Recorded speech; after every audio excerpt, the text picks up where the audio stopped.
Hello friends and welcome to target GS 23 batch. तो कैसे हैं आप सब? आई होप आप सभी लोग ठीक होंगे। आज हम लोग डिस्कस करने वाले हैं रेखाएं और कोण यानी कि लाइंस एंड एंगल्स। तो आज हम लोग इस रेखाएं और कोण वाले टॉपिक में जितने भी सब टॉपिक्स यानी कि जितने भी मेजर सब टॉपिक्स हम लोग डिस्कस करने वाले हैं वो सारा मैं यहाँ पर नोट डाउन कर लिया हूँ, जिसमें मेजर टॉपिक ये है कि सबसे पहले हम लोग देखेंगे कि क्या है और क्या है में हम लोग चार चीज़ देखेंगे। रेखा मतलब रेखा क्या है, किसे कहते हैं, रेखा इंग्लिश में लाइन, फिर रेखाखंड यानी लाइन सेगमेंट, किरण यानी रे, कोण यानी एंगल। तो सबसे पहले हम लोग इन चारों चीज़ के बारे में देखेंगे। डेफिनेशन पे हम लोग का ज़्यादा फोकस नहीं रहेगा, हम लोग समझेंगे ज़्यादा, हम लोग का सारा फोकस रहेगा समझने में कि ओवरऑल ये होता क्या है, अंतर क्या है इन सब में, कैसे पहचानेंगे कौन रेखा है, कौन किरण है, कौन रेखाखंड है और कोण कैसे बनता है। तो हमारा फोकस होगा एनालाइज करने में, समझने में कि डिटेल हम समझ सकें। परिभाषा आप लोग को कहीं भी मिल जाएगा, किसी एनसीईआरटी बुक में मिल जाएगा।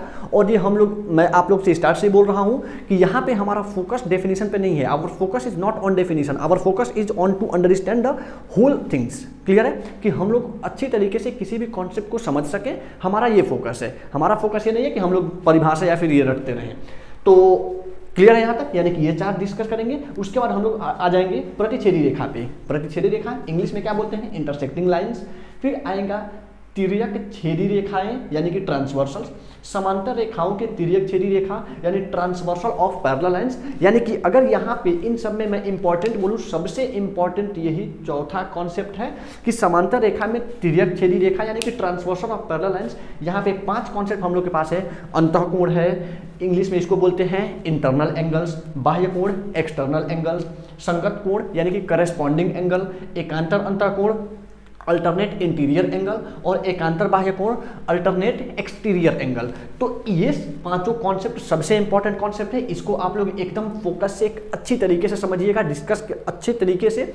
यहाँ पे मैं आप लोग कुछ प्रैक्टिस क्वेश्चन भी देने वाला हूँ जिसको आप लोग सॉल्व करिएगा। और हाँ, एक बात और बता दूँ कि कुछ बच्चों का क्वेश्चन हमारे पास आया हुआ है व्हाट्सएप पे, वो क्वेश्चन मैं देख लिया हूँ। तो बाबू आप लोग टेंशन न लीजिए, इस वीडियो में तो हम लोग उसको यहाँ पे डिस्कस नहीं करेंगे, लेकिन अगले वीडियो में हम लोग उस क्वेश्चन को जरूर डिस्कस करेंगे। जो भी क्वेश्चन है, मेरे ख्याल से 4-5 क्वेश्चन आया हुआ है, उन सारे क्वेश्चन को हम लोग वहाँ पे डिस्कस कर लेंगे। क्लियर है? थोड़ा सा टाइम के अभाव में और थोड़ा सा कुछ ऐसा कंडीशन आ गया था, कुछ प्रॉब्लम की, जिसकी वजह से मैं लगातार कंटिन्यू वीडियो में रिकॉर्ड नहीं कर पाया था। तो सॉरी उसके लिए। आप लोग अपना प्रिपरेशन को कंटिन्यू रखिए, तैयारी को अपना जारी रखिए। जो भी प्रॉब्लम है आप लोग हमें व्हाट्सएप के जरिए या फिर कमेंट सेक्शन के जरिए आप लोग हमसे कांटेक्ट कर सकते हैं। I will try my best to solve all your queries, all your problems.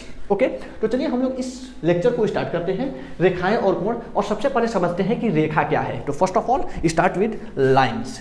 रेखा क्या है? रेखा तो अगर परिभाषा का मैं बात करूं तो क्या होता है, एक ऐसी सरल सीधी आकृति जिसे दोनों तरफ से अपरिमित रूप से फैलाया जा सके। यानी कि एक ऐसी सीधी आकृति जिसका लंबाई अनंत है, अपरिमित है, असीमित है। यानी कि दोनों तरफ अनलिमिटेड बढ़ाया जा सके, यानी कि इधर भी एरो और इधर भी एरो। तो जब भी हमारे पास रेखा का बात आएगा तो रेखा और रेखाखंड में मेजर अंतर, अच्छा साथ साथ समझते हैं। रेखा हो गया और इसी लगातार हम लोग समझ देते हैं कि रेखाखंड किसे कहते हैं। तो रेखा और रेखाखंड में मेजर अंतर यही है कि रेखा होता है एक ऐसी सरल सीधी आकृति जिसे दोनों ओर अपरिमित रूप से फैलाया जा सके। इधर भी फैल सकता है, इधर भी फैल सकता है। जब भी रेखा दिया होगा तो क्या हम लोग रेखा का लंबाई नाप सकते हैं? थोड़ा सा कॉमन सेंस लगा के बताइए। अभी मैंने आप लोग को बताया कि रेखा वह सीधी आकृति है जिसे अपरिमित रूप से दोनों तरफ फैलाया जा सकता है। तो अगर आपसे कोई इसका लंबाई पूछे तो भैया ये इतना ही थोड़े तो है, ये तो आगे भी जाएगा, ये भी आगे जाएगा, कहाँ तक जाएगा वी डोंट नो, हमें नहीं मालूम है ये कहाँ तक जाएगा। लेकिन वही अगर हम बात करें रेखाखंड का, तो इसी रेखा में से 2 टुकड़ा तोड़ लीजिए। जैसे ये हमारा रेखा है, यहाँ से एक टुकड़ा 2 जगह से तोड़ लीजिए और तोड़ लेने पर इधर का हटाइए और इधर का हटा लीजिए। यानी कि अब यहाँ इसका जो रेखाखंड हमारा है वो यहाँ से यहाँ तक, यानी कि इसमें दोनों तरफ एरो नहीं रहेगा, ये फुल स्टॉप है, ये खत्म हो गया यहाँ तक, यानी कि यहाँ से यहाँ तक यही लंबाई है।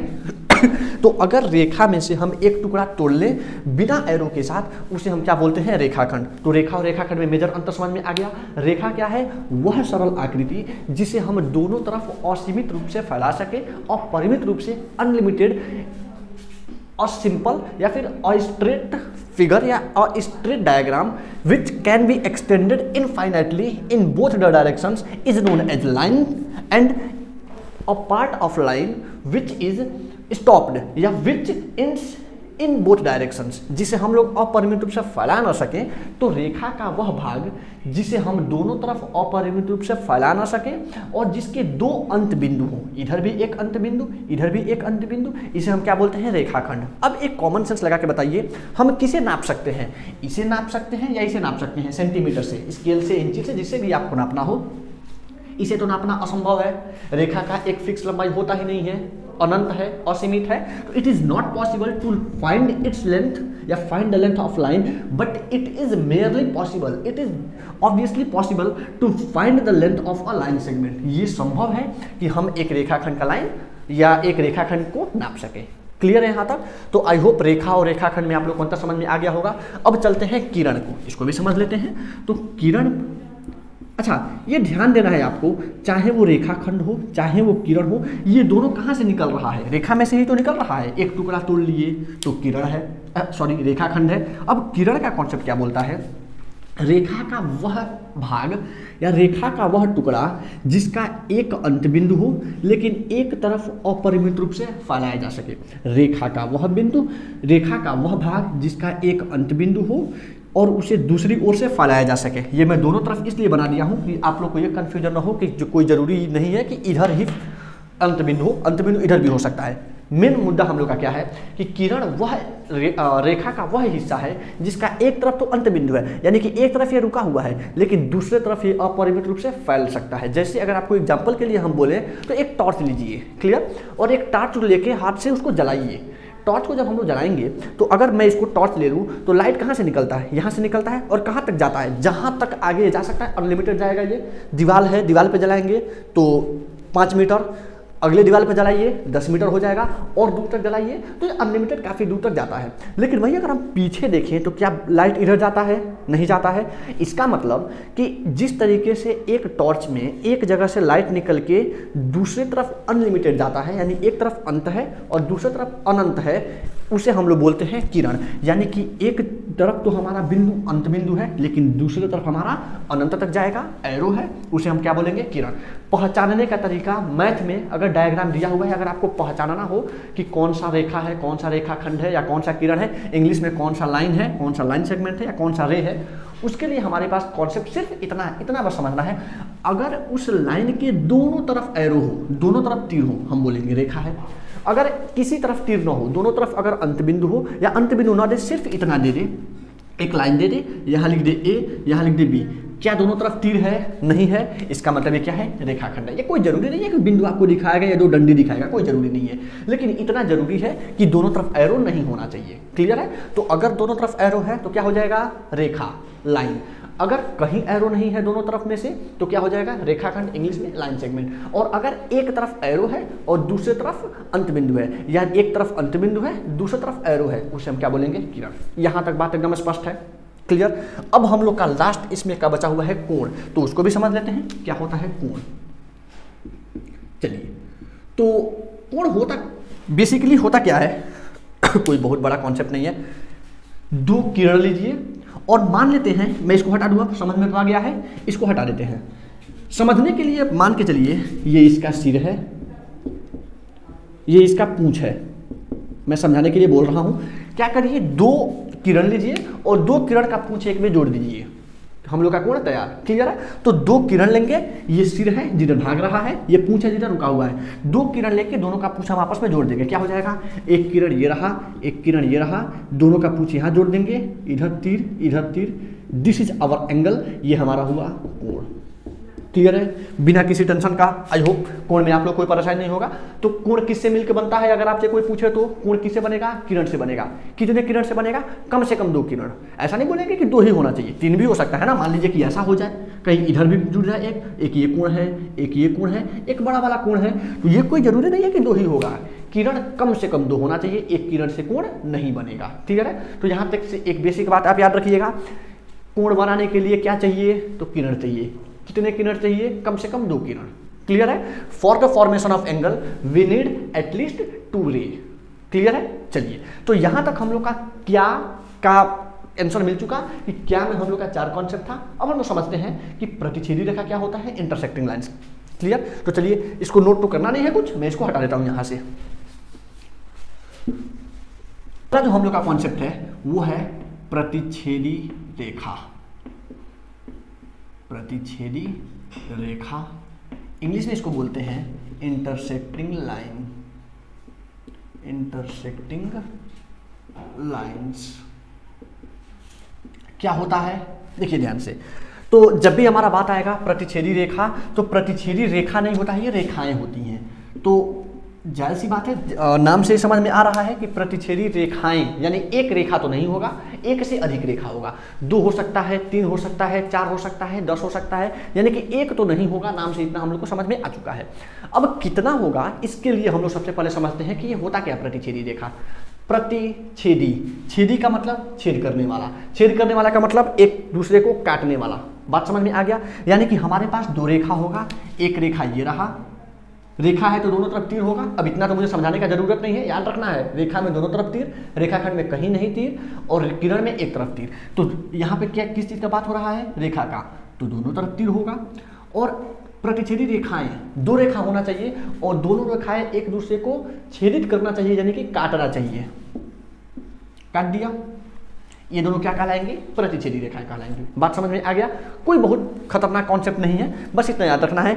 2 या 2 से अधिक ऐसी रेखाएं जो एक दूसरे को किसी बिंदु पर काटती हो, उन्हें हम क्या कहते हैं, प्रतिच्छेदी रेखाएं कहते हैं। इंग्लिश में क्या बोलेंगे, 2 or more than 2 lines which are intersecting each other at any point is called intersecting lines या are called intersecting lines। फिर सुन लीजिए, 2 or more than 2 lines which cuts each other at a single point are known as intersecting lines। Clear है। तो ये रहा प्रतिच्छेदी रेखाएं। अच्छा, कोई जरूरी है कि ये 2 ही होगा, परिभाषा भी मैंने आपको बताया, ये 2 भी हो सकता है, 2 से अधिक भी हो सकता है, जैसे 1 2 3 ये भी हो सकता है।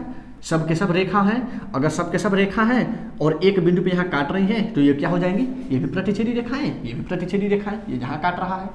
क्लियर है प्रतिच्छेदी रेखा में, किसी को कोई डाउट, कोई डाउट नहीं। चलिए अगला हम लोग का क्वेश्चन। अच्छा, कोई डाउट होगा तो ये तो मैं पूछता हूँ कभी कभी, तो आप लोग को भी थोड़ा अजीब लगता होगा कि भैया हम लोग तो लाइव आ नहीं रहे हैं और आप लोग मेरे सामने बैठे तो नहीं हैं, फिर मैं पूछता हूँ कोई डाउट। तो वो डाउट मैं इसलिए पूछता हूँ कि अगर आपको कोई डाउट हो रहा है, if you feel any doubt you can put it in the comment box. आप लोग कमेंट बॉक्स में पूछ सकते हैं। तो जब भी मैं यहाँ से पूछूँ डाउट है या नहीं है, तो अपने मन में बोल दो बाबू हाँ या ना। अगर ना तो मामला मस्त है, अगर हाँ तो कमेंट सेक्शन आपका इंतजार कर रहा है, go and put there if you have any doubt. चलिए, तो प्रतिच्छेदी रेखाएं हम लोग का हो चुका। अगला हम लोग का है तिर्यक छेदी रेखाएं। अब तिर्यक छेदी रेखाएं क्या होती हैं, इसको भी समझ लेते हैं, यहीं पे समझ लेते हैं। तिर्यक छेदी रेखाएं, नाम मिलता जुलता है, इंग्लिश में क्या बोलते हैं, ट्रांसवर्सल। इसमें भी आगे यस लगेगा और ध्यान से देखना है, रेखाएं हैं यानी कि ये भी एक तो नहीं होगा, कम से कम 2 होगा। लेकिन यहाँ कम से कम 2 भी नहीं, यहाँ 3 का जरूरत पड़ने वाला है। कैसे पड़ने वाला है अभी समझ में आएगा। ध्यान से देखिए, यहाँ भी छेदी शब्द था, यहाँ भी छेदी शब्द है। छेदी कहने का मतलब अगर यहाँ काट रहा है तो जाहिर सी बात है यहाँ भी काटेगा।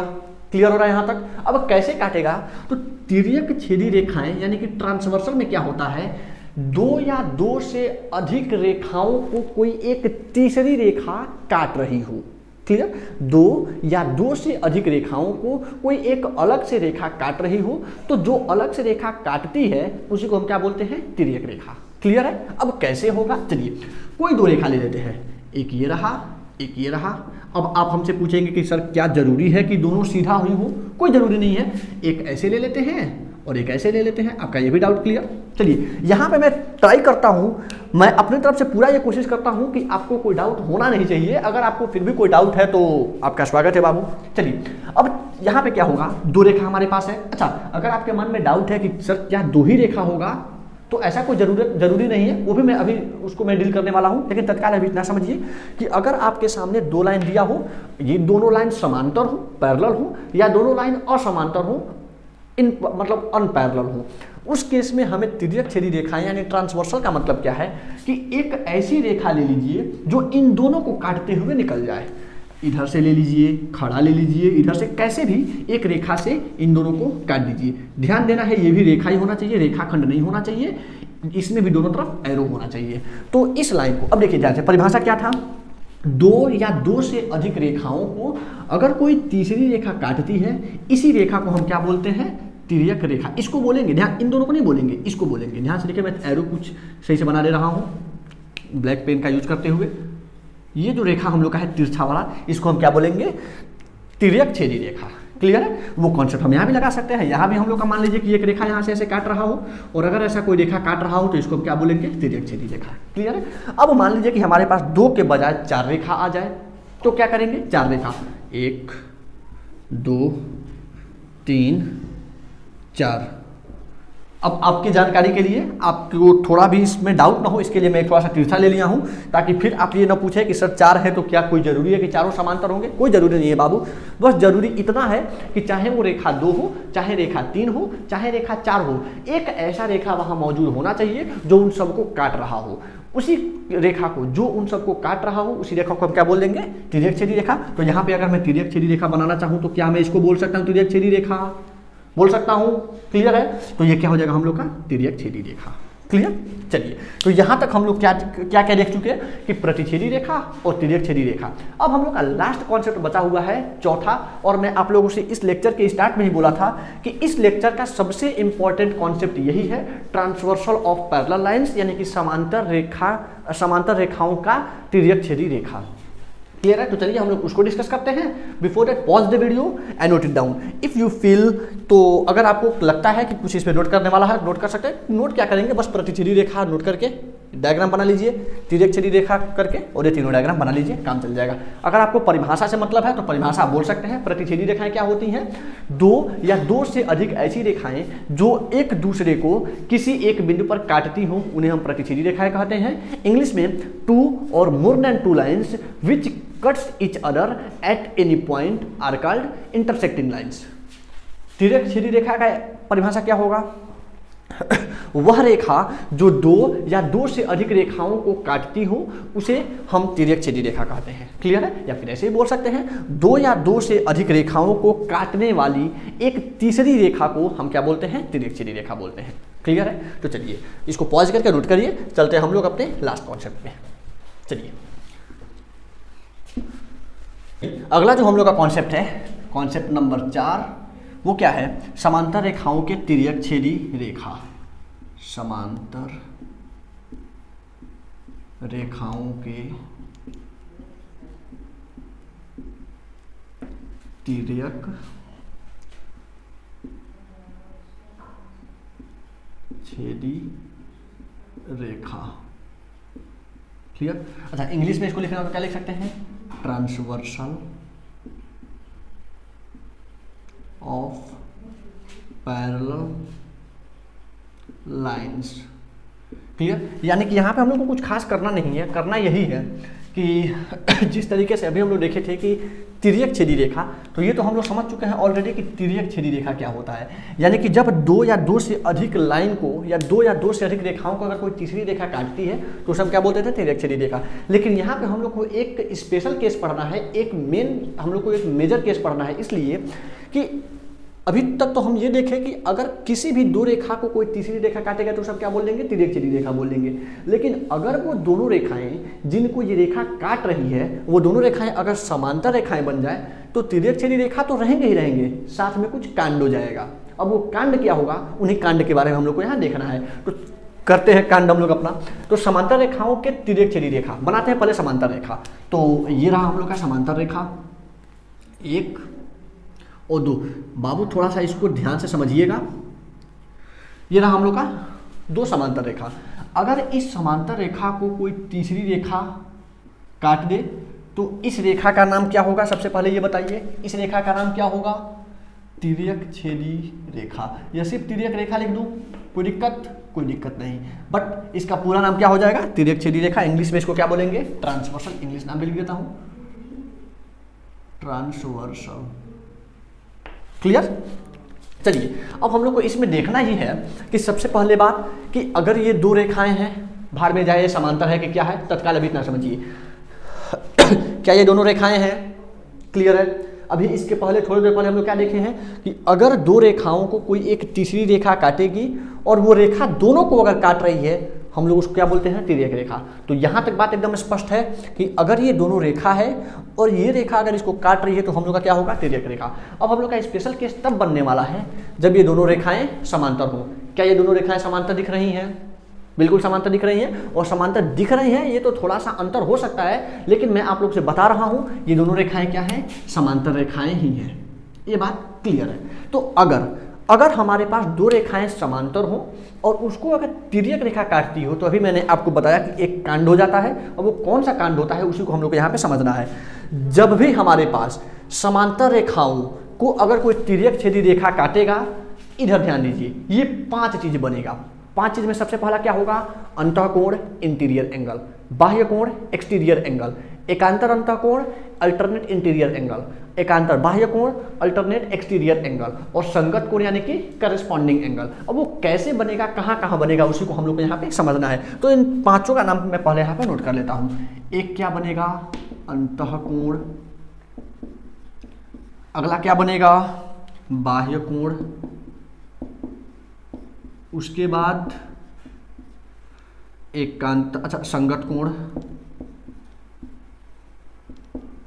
अगला क्या होगा, एकांतर अंतः कोण, और लास्ट क्या होगा, एकांतर बाह्य कोण।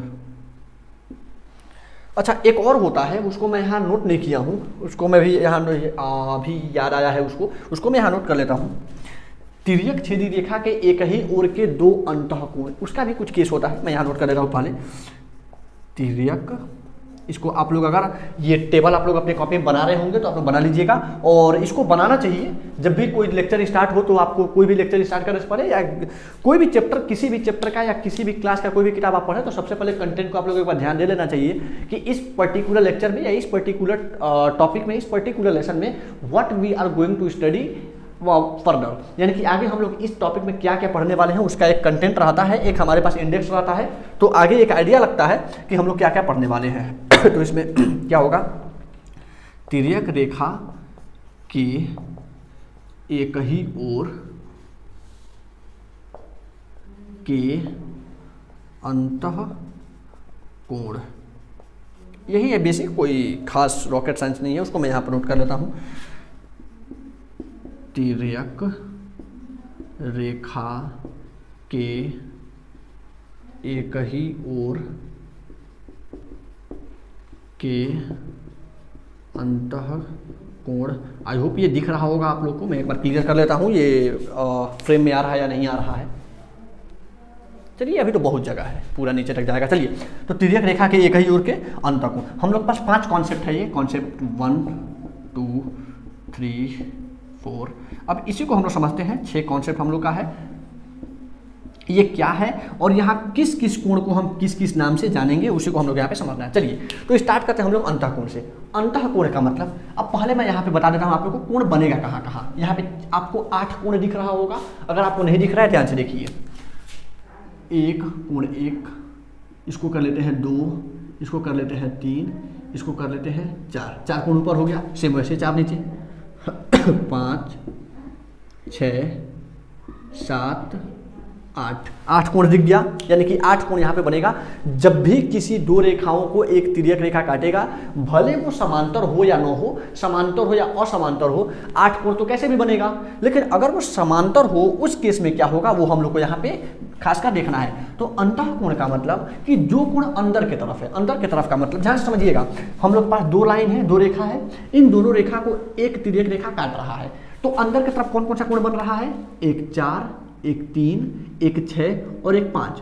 2 एक तो बाहर की तरफ है, 7 8 भी बाहर की तरफ है, लेकिन इसके अंदर की तरफ कौन सा कोण है, 3 4 और 6 5। इसी को हम लोग क्या बोलते हैं, अंतःकोण। तो अंतःकोण में कौन कौन सा आ जाएगा, कोण 3, कोण 4, कोण 5 और कोण 6। इतना कोण समझ में आ गया, अंतःकोण। बाह्य कोण क्या होता है, बाह्य कोण का मतलब कि इन दोनों समांतर रेखाओं के बाहर के कोण, यानी इसके बाहर का कोण और इसके बाहर का कोण। तो बाहर की तरफ क्या क्या दिख रहा है, कोण 1, कोण 2, कोण 7 और कोण 8 लिख दीजिए यहाँ पे। तो बाह्य कोण भी समझ में आ गया, कोण 1, कोण 2, कोण 7, कोण 8। अच्छा, क्या ऐसा हो सकता है कि एक ही कोण अंदर भी और वही बाहर भी हो? It is not possible. या तो अंदर होगा या तो बाहर होगा। तो जो कोण यहाँ होगा वो यहाँ नहीं होगा, और जो यहाँ होगा वो यहाँ नहीं होगा। बेसिक बात है यार, छोटे इतना बेसिक भी जाना उतना अच्छी बात नहीं है। चलिए, तो हम लोग का अंतःकोण सॉरी और बाह्य कोण समझ में आ गया। इस पर कोई रूल नहीं है। रूल का मतलब कोई यहाँ पे ये नहीं है कि ये कोण आपस में संगत संपूरक होते हैं या बराबर होते हैं। This is not our case. हम लोग को वहाँ पे जो हम लोग का बेसिक फॉर्मूला बनेगा वो यहाँ से आएगा। तो एक अंतःकोण और बाह्य कोण में आपको बस इतना समझना है कि किस कोण को अंतःकोण बोलेंगे और किस कोण को बाह्य कोण बोलेंगे। क्लियर है? अगला हम लोग का है संगत कोण। संगत कोण से यहाँ से हम लोग को थोड़ा सा ध्यान से समझना है। संगत कोण का मतलब, अब मैं इसको हटा दूँ, क्या हुआ यार 6 के साथ, क्लियर। इस डंडी को मैं यहाँ से हटा देता हूँ। इसका हम लोग को अब जरूरत पड़ने वाला है, कहाँ कहाँ हम लोग लगाएंगे। हर बार मैं इसको मिटाता चलूँगा। चलिए, संगत कोण का मतलब, संगत कोण का मतलब ध्यान समझना है, तिर्यक रेखा के एक ही ओर, क्लियर हो रहा है? ध्यान समझना है, तिर्यक रेखा के एक ही ओर और रेखाओं के एक ही ओर। मतलब तिर्यक रेखा के एक ही ओर का मतलब या तो दाहिने देखिए या तो बाएं देखिए। हम लोग दाहिने लेके चलते हैं। तिर्यक रेखा के दाहिने ओर और रेखाओं के एक ही ओर। अब रेखाओं के भी या तो ऊपर देखना है या तो नीचे देखना है। तो तिर्यक रेखा के एक ही ओर और रेखाओं के ऊपर की ओर कौन कौन सा कोण आपको दिख रहा है? तिर्यक रेखा के इधर कौन कौन सा दिख रहा है? 1, 4, 5 और 8। इसमें से भी समांतर रेखाओं के ऊपर की ओर कौन सा कोण है? कोण 1 और कोण 5। आई बात समझ में? इन दोनों को हम क्या बोलते हैं? संगत कोण। याद रहेगा अच्छी तरीके से? चलिए, तो मैं लिख लूँ यहाँ पे कोण 1 और कोण 5। कोण 1 और कोण 5, इसको एक में हम संगत कोण बोलेंगे। अगला हम लोग का क्या होगा? संगत कोण। फिर वही काम, तिर्यक रेखा के एक ही ओर और रेखाओं के अब नीचे की ओर देखिए। एक होगा कोण 4, एक होगा कोण 8। तो कोण 4 के साथ कोण 8, कोण 4 और कोण 8। जब मैं कोण बोल रहा हूँ इंग्लिश में इसको एंगल लेके चलेंगे, angle 1, angle 5, angle 4, angle 8। Clear? चलिए, अगला हम लोग अब इसके एक तरफ देख लिए, अब इस तरफ आ जाइए। तिर्यक रेखा के बाएं ओर, समांतर रेखाओं के ऊपर की ओर 2 और 6। तो एंगल 2, एंगल 6, एंगल 2 और एंगल 6। क्लियर हो रहा है अच्छे तरीके से? चलिए, अगला हम लोग का है फिर वही काम। तो 2 और 6 भी हम लोग का हो गया। अगला हम लोग को देखना है तिर्यक रेखा के एक ही ओर यानी ट्रांसवर्सल के बाएं तरफ और पैरेलल लाइंस के नीचे की ओर। तो हम लोग का हो जाएगा 3 और 7। तो एंगल 3 और एंगल 7। क्लियर? अब चलिए, यहाँ पे संगत कोण में सिर्फ इतना से काम नहीं चलने वाला है। इतना तो हम लोग का ये होगा कि हम लोग पहचान लिए कि किस कोण को हम संगत कोण कहेंगे, संगत कोण कहाँ कहाँ होता है। लेकिन संगत कोण में एक बेसिक कॉन्सेप्ट ये है, इसको मैं यहाँ पे लिख देता हूँ कि समांतर रेखाओं में संगत कोण हमेशा बराबर होते हैं। ये बात आपको याद रखना है, बराबर होते हैं। याद रहेगा ये बात, दोनों क्या होंगे? बराबर होंगे। बराबर होने का मतलब कि इस फिगर में मैं मार्कर का कलर बदल के लिख रहा हूँ। इस फिगर में 1 5 के इक्वल होगा, 4 8 आपस में इक्वल होगा। ये दोनों आपस में बराबर, ये दोनों आपस में बराबर। तो हम क्या लिख सकते हैं? Angle 1 is equal to angle 5, angle 4 is equal to angle 8, angle 2 is equal to angle 6 और angle 3 is equal to angle 7। ये रहा हम लोग का बेसिक कॉन्सेप्ट कि संगत कोण होता क्या है और संगत कोण का गुण क्या है, संगत कोण का विशेषता क्या है, फीचर ऑफ करस्पॉन्डिंग एंगल। संगत कोण को इंग्लिश में क्या बोलते हैं? Corresponding angle. क्लियर? तो अब हम लोग चलते हैं एकांतर अंतःकोण पे। एकांतर अंतःकोण का मतलब पहली बात कि इसके साथ क्या लगा हुआ है? अंतः। अंतः का मतलब इसी चारों में से कोई ना कोई कोण होगा। यानी कि जब भी बात हो हमारा अंतःकोण का, तो हम लोग किसको किसको देख के चलेंगे? 1 मिनट। हम लोग किसमें किसमें से देखेंगे? 4, 3, 6 और 5।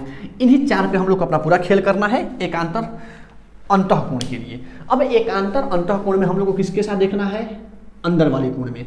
उसमें भी एकांतर। एकांतर का मतलब एक अंतर। ध्यान समझना है, एक अंतर। अंतर का मतलब एक इधर का एक उधर का, एक इधर का एक उधर का। तो एक इधर का एक इधर का, एक इधर का एक इधर का, फिर वैसे एक इधर का और एक इधर का।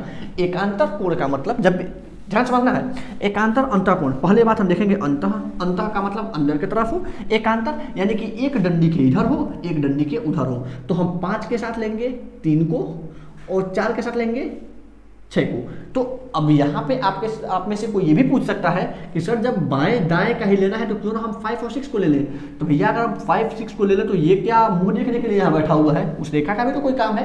तो ये भी हम लोग को ध्यान में लेके चलना है कि दोनों रेखाओं के पास भी वो कोण होने चाहिए।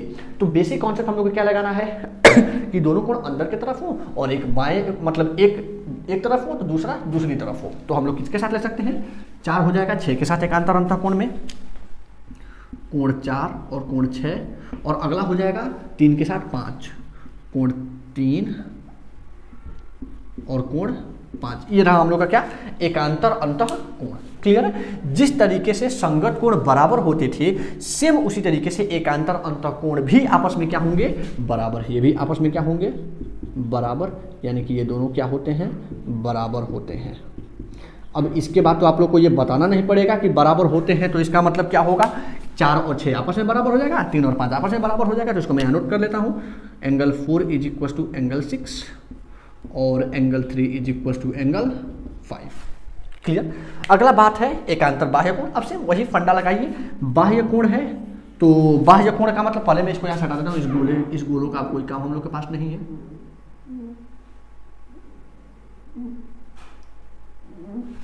और एक बार मैं इसको पूरा हाथ पैर इसका टूट गया है तो थोड़ा सा सही कर दिया जाए। चलिए क्लियर हो गया। अब हम लोग को किस पे देखना है, एकांतर बाह्य कोण। बाह्य कोण का मतलब ये कोण बाहर की तरफ होना चाहिए। और जब भी बाह्य कोण का बात हो तो जाहिर सी बात है कि हम लोग का इसी में से किसी न किसी कोण का बात हो रहा होगा। यही पे हम लोग को देखना है 1 2 7 8, 1 2 7 8, यानी कि हम बाहर वाले से इसमें और इसमें इसी का आपस में बात करने वाले हैं। फिर वही काम बाह्य कोण, ये तो क्लियर हो गया किन किन कोण का बात हो रहा है। एकांतर फिर वही एक तरफ का तो दूसरा दूसरी तरफ का, यानी कि एक लेंगे इसके बाएं तरफ, दूसरा लेंगे इसके दाहिने तरफ। तो एक हो गया 7, एक हो गया 1, तो 1 के साथ क्या आ जाएगा, एंगल 7, एंगल 1 और एंगल 7, और अगला हो जाएगा 2 और 8, एंगल 2 और एंगल 8। ठीक है। इसे ये क्या हम लोग का है, एकांतर बाह्य कोण। सेम वैसे ही जिस तरीके से एकांतर अंतःकोण बराबर होते हैं, सेम वैसे ही एकांतर बाह्य कोण भी क्या होंगे, आपस में बराबर। क्लियर। तो ये भी कॉन्सेप्ट वही है, जिस तरीके से एकांतर अंतःकोण बराबर होते हैं वैसे ही एकांतर बाह्य कोण भी आपस में क्या होते हैं, बराबर होते हैं। और जब भी मैं बोलूं कि आपस में बराबर होते हैं, इसका मतलब आपको समझ गए होंगे कि एंगल 1 और एंगल 7 आपस में क्या होंगे, इक्वल होंगे, यानी एंगल 1 बराबर एंगल 7, और सेम वैसे ही एंगल 2 और एंगल 8 भी आपस में क्या होंगे, इक्वल होंगे। तो ये रहा एकांतर बाह्य कोण। अब आखिरी कॉन्सेप्ट हम लोग का बचा हुआ है तिर्यक रेखा के एक ही ओर के अंतःकोण। अच्छा, तिर्यक रेखा कहाँ है, ये रहा कि एक ही ओर के अंतःकोण, एक ही ओर, यानी कि या तो इधर देखेंगे या तो इधर देखेंगे, जिधर देखेंगे उधर ही केवल दोनों को देखेंगे। और बोल रहा है कि एक ही ओर दोनों अंतःकोण, यानी मतलब हम लोग किससे है, अंतःकोण से। और जब भी हम बात करेंगे अंतःकोण से वो फिर इसी में से कहीं से आएगा। तो देखिए ध्यान से, बोल रहा है तिर्यक रेखा के एक ही ओर के अंतःकोण। ये रहा तिर्यक रेखा, इसके एक ही ओर, या तो इधर देखिए या तो इधर देखिए। हम लोग वाले दाहिनी तरफ देखते हैं और इधर देखते समय हम क्या देखेंगे कि एक ही ओर के अंतःकोण। अब तिर्यक रेखा के दाहिने तरफ अंदर वाले कौन कौन से कोण है, एक है कोण 5 और एक है कोण 4। तो ये दोनों क्या हो जाएंगे, कोण 4 और कोण 5, इस कॉन्सेप्ट में हो जाएगा हम लोग का कोण 4 और कोण 5। ठीक है। और अगला हम लोग का क्या हो जाएगा कि जिस तरीके से हम तिर्यक रेखा के दाहिने देखे हैं, अब से वैसे तिर्यक रेखा के बाएं देखेंगे, और तिर्यक रेखा के बाएं के पीछे देखेंगे अंतःकोण को। तो क्या हो जाएगा, कोण 3 और कोण 6। तो एक हो जाएगा कोण 3 और एक हो जाएगा कोण 6। आई बात समझ में। अब देखिए ध्यान से, अब तक हम लोग का क्या हो रहा था, संगत कोण भी बराबर हो रहा था, एकांतर अंतःकोण भी बराबर, एकांतर बाह्य कोण भी बराबर, लेकिन वो कॉन्सेप्ट इस बार चेंज हो जाएगा। इस बार क्या होगा, देखिए ध्यान से, मैं यहाँ एक चीज लिख रहा हूं, दोनों कोण क्या होंगे, इस बार बराबर नहीं होंगे, क्या होंगे, इस बार समपूरक होंगे। और समपूरक कोण क्या होता है, समपूरक और पूरक कोण में अंतर हम लोग अगले लेक्चर में अपने समझने वाले हैं, जिसमें हम लोग इस लेक्चर में हम लोग कुछ रेखाओं के बारे में हम लोग डिस्कस किए हैं। जब अगले लेक्चर में हम लोग कोण के बारे में डिस्कस करेंगे, वहीं मैं आप लोगों को समपूरक और पूरक कोण के बारे में बताऊंगा। तत्काल आप इतना याद रखिएगा कि समपूरक कोण जब भी होगा दो ऐसे कोण जिनका योग 180 अंश होता है, ठीक, यानी कि दो ऐसे कोण जिनको जोड़ने पर 180 अंश होता है, उसे हम क्या बोलेंगे, समपूरक। जैसे 90 और 90 जुड़ने में क्या होता है, 180। क्या कहलाएगा? समपूरक कोण। 100 और 80, 180 यानी समपूरक कोण। यानी कि दो ऐसे कोण जिन्हें जोड़ने पर 180 हो जाए उन्हें क्या बोलेंगे? समपूरक कोण। यानी कि इतना से आप लोगों को समझ में आ गया होगा कि कोण 4 और कोण 5 को आपस में जोड़ेंगे तो क्या मिलेगा? 180। यानी कि एक बात आप याद रखिएगा, तिर्यक रेखा के एक ही कोण के अंतर कोण यानी इसको जोड़ने पे 180 आना चाहिए, इसको जोड़ने पे 180 आना चाहिए। अभी जो मैं प्रैक्टिस क्वेश्चन दूंगा उसमें आप लोग को ये कॉन्सेप्ट लगाना पड़ेगा। जैसे मान लीजिए आप लोग को ये क्वेश्चन अगर ये कोण आपको 60 दिया हो, ये पता करना हो, आप क्या करेंगे? 180 में से इसको घटा देंगे, ये मिल जाएगा, क्योंकि इन दोनों को जोड़ने पे क्या होना चाहिए? 180 होना चाहिए। तो ये कॉन्सेप्ट याद रखिएगा, अभी प्रैक्टिस क्वेश्चन में काम आएगा। तो हम लोग को क्या मिला कि कोण 4 प्लस कोण 5 क्या होगा? 180। कोण 4 प्लस कोण 5 बराबर 180 अंश, एक ये मिला। और सेम वैसे ही यहाँ भी कोण 3 प्लस कोण 6 बराबर 180 अंश, ये भी मिल गया। क्लियर? तो यहां तक हम लोग क्या देख लिए? प्रतिच्छेदी रेखा कंप्लीट हो चुका है हम लोग का, ये पूरा कॉन्सेप्ट कंप्लीट हो चुका है। तिर्यक छेदी रेखा और समांतर रेखाओं की तिर्यक छेदी रेखा, ये भी हम लोग का कॉन्सेप्ट कंफर्म हो चुका। इसमें जितने भी हम लोग का ये 6 के 6 कॉन्सेप्ट है, अंतःकोण, बाह्य कोण, संगत कोण, एकांतर अंतःकोण, एकांतर बाह्य कोण और तिर्यक रेखा के एक ही ओर के अंतःकोण, ये सारे के सारे कॉन्सेप्ट हम लोग का क्लियर हो चुका। और इस तरीके से फाइनली हम लोग रेखाओं और कोण यानी कि इस लेक्चर में का, इस टॉपिक में का रेखाएं यानी ये वाला कॉन्सेप्ट हम लोग का पूरा कवर हो चुका है। क्लियर है? तो आई थिंक यहां तक आप लोगों को कोई डाउट नहीं होना चाहिए। If you have any doubt, अगर आप लोगों को एक भी थोड़ा भी किसी तरीके का कोई प्रॉब्लम है, आप लोग कमेंट सेक्शन के जरिए हमसे पूछ सकते हैं, या फिर व्हाट्सएप के जरिए जिस तरीके से आप लोग हमसे क्वेश्चन सॉल्व करके हमारे पास भेजते हैं प्रैक्टिस क्वेश्चन वाला, वहां से आप लोग पूछ भी सकते हैं। क्लियर है? तो हम लोग चलते हैं, एक प्रैक्टिस क्वेश्चन मैं यहाँ पे भी आपके लिए नोट करता हूँ before pause the video and note it down. चलिए,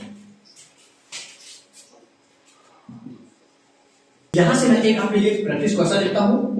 वो क्वेश्चन ये है कि जैसे आप लोग के पास दो समांतर रेखा दिया हुआ है, एक समांतर रेखा ये हो गया, इसको मान लेते हैं ये, एक समांतर रेखा हम लोग के पास है रेखा M, और इसको एक तिर्यक रेखा, कोई तिर्यक रेखा काटता है, सपोज दैट ये क्या है? रेखा P। क्लियर है? तो हमारे पास दो समांतर रेखा है, एक है रेखा L और एक है रेखा L, और इसको एक तिर्यक छेदी रेखा इसको काट रहा है। ध्यान देना है ये दोनों रेखाएं आपस में समांतर है। इस केस में आपके पास एक कोई कोण दिया है, जैसे मैं इसको ले रहा हूं 60 डिग्री, ठीक है, और एक कोण दिया हुआ है, और बाकी कौन कौन सा कोण आपसे पूछ रहा है? कोण कोण कोण, इसको मान लेते हैं A B C D E F और G। अब आप लोग क्या क्या पता करना है? A B C D E F और G, ये सारे के सारे कोण आप लोगों को पता करना है इसके थ्रू। देखिए यार, हल्का सा हिंट कर रहा हूं मैं, पूरा का पूरा यहाँ पे हिंट कर दूंगा आप लोगों को, ध्यान से समझिएगा। अभी हम लोग क्या देखे थे? यहां से मिलाते चलिए एक। सबसे पहले हम लोग क्या देखे थे? एकांतर अंतःकोण, और एकांतर अंतःकोण से हम लोग क्या देखे थे? ये कोण इस कोण के बराबर होता है। लेकिन उसके पहले हम लोग क्या देखे थे? एकांतर बाह्य कोण। ध्यान दीजिएगा, एकांतर बाह्य कोण हम लोग क्या देखे थे कि एकांतर बाह्य कोण से ये कोण इस कोण के बराबर होता है, कोण 1 और कोण 7। उसी तरीके से अगर ये कोण 60 है तो एकांतर बाह्य कोण से ये कोण और ये कोण आपस में बराबर होता है, उस तरीके से आपको f का मान 60 डिग्री मिल जाएगा। क्लियर है? जैसे ही 60 डिग्री ये कोण मिला, अगर अच्छा एक चीज और आपको रैखिक युग्म के बारे में जानकारी होगा आप लोगों को। अब रैखिक युग्म में हम लोग क्या देखते हैं कि अगर हमारे पास एक रेखा है और उस रेखा पे अगर कोई दूसरा रेखा गिरा हुआ है, ये कॉन्सेप्ट देख के आप लोग को डरना नहीं है, वो बहुत ज्यादा टेंशन लेने की कोई जरूरत नहीं है, क्योंकि जितना भी तिर्यक रेखा का कॉन्सेप्ट है और शीर्षाभिमुख कोण यानी कि वर्टिकली का कोई टेंशन, ये सारा का सारा कॉन्सेप्ट आप लोगों को अगले लेक्चर में कवर हो जाएगा। वो थोड़ा सा एक काम करिएगा, ये जो क्वेश्चन मैं यहाँ पे दे रहा हूँ, इस क्वेश्चन को आप लोग अभी अपने कॉपी में नोट करिए, इस क्वेश्चन को अभी सॉल्व मत करिएगा, मैं अभी इसको हिंट भी नहीं कर रहा हूँ। अच्छा तब रहेगा कि हम लोग अगला भी अपना लेक्चर हम लोग अटेंड कर लेंगे, कोण वाला सारा कॉन्सेप्ट हम लोग समझ लेंगे, तो इस क्वेश्चन को आप लोग प्रैक्टिस करिएगा, मैं हिंट में नहीं कर रहा हूँ। देखिए फटाफट क्या करिए आप लोग, ये तो आप लोग ऑलरेडी नोट कर चुके हैं, ये प्रैक्टिस क्वेश्चन हेडिंग करके और इस क्वेश्चन को बस नोट कर लीजिए, और नोट करके आप लोग को क्या करना है, ये कोण मालूम है 60 डिग्री, बाकी A B C D E F G आप लोग को फाइंड आउट करना है। सॉल्व अभी मत करिएगा, जब अगला वीडियो अपलोड हो जाएगा, जो हम लोग नेक्स्ट लेक्चर हम लोग अपना देख लेंगे कोण के बारे में, और जब लाइंस एंड एंगल्स यानी कि रेखाएं और कोण वाला पूरा का पूरा कॉन्सेप्ट होलिस्टिकली अगर जब हम लोग कंप्लीट कर लेंगे, उसके बाद आप लोग इस क्वेश्चन को अटेंड करिएगा। मैं वहां पे हिंट भी दूंगा, क्योंकि यहाँ पे आप लोग को लगाना है, यहाँ लीनियर पेयर लगाना पड़ेगा, रैखिक, अभी मैं आप लोग को बताया नहीं हूँ, सिर्फ समूह का भी यहाँ कॉन्सेप्ट लगने वाला है, वो भी मैं आपको कभी नहीं बताया हूँ। तो बेहतर ये है कि जब हम लोग पूरा का पूरा कॉन्सेप्ट समझेंगे तो आप लोग उस क्वेश्चन को सॉल्व करिएगा। क्लियर है? तो अब तक हम लोग क्या क्या कर चुके हैं, रेखाएं और कोण में से रेखाएं वाला कॉन्सेप्ट हम लोग का कवर हो चुका है। पूरा का पूरा कॉन्सेप्ट जितना आप लोग को यहाँ कंटेंट में दिख रहा है और ऑलरेडी हम लोग पूरा का पूरा कवर कर चुके हैं। तो मिलते हैं अपने नेक्स्ट वीडियो में कोण वाले कॉन्सेप्ट के साथ। और आई होप ये वीडियो आप लोग को अच्छा लगा होगा। पूरा का पूरा क्वेश्चन, पूरा का पूरा इस थ्योरी को समझिए, पूरा का पूरा इस वीडियो को होलिस्टिकली कवर करिए। मिलते हैं अपने नेक्स्ट वीडियो में कोण वाले कॉन्सेप्ट के साथ, और अगले वीडियो में हम लोग का ये भी लेक्चर, ये भी टॉपिक हम लोग का पूरा कवर हो जाएगा। क्लियर? तो मिलते हैं अपने नेक्स्ट वीडियो में, तब तक के लिए थैंक्स टू यू ऑल। खुश रहिए, मस्त रहिए।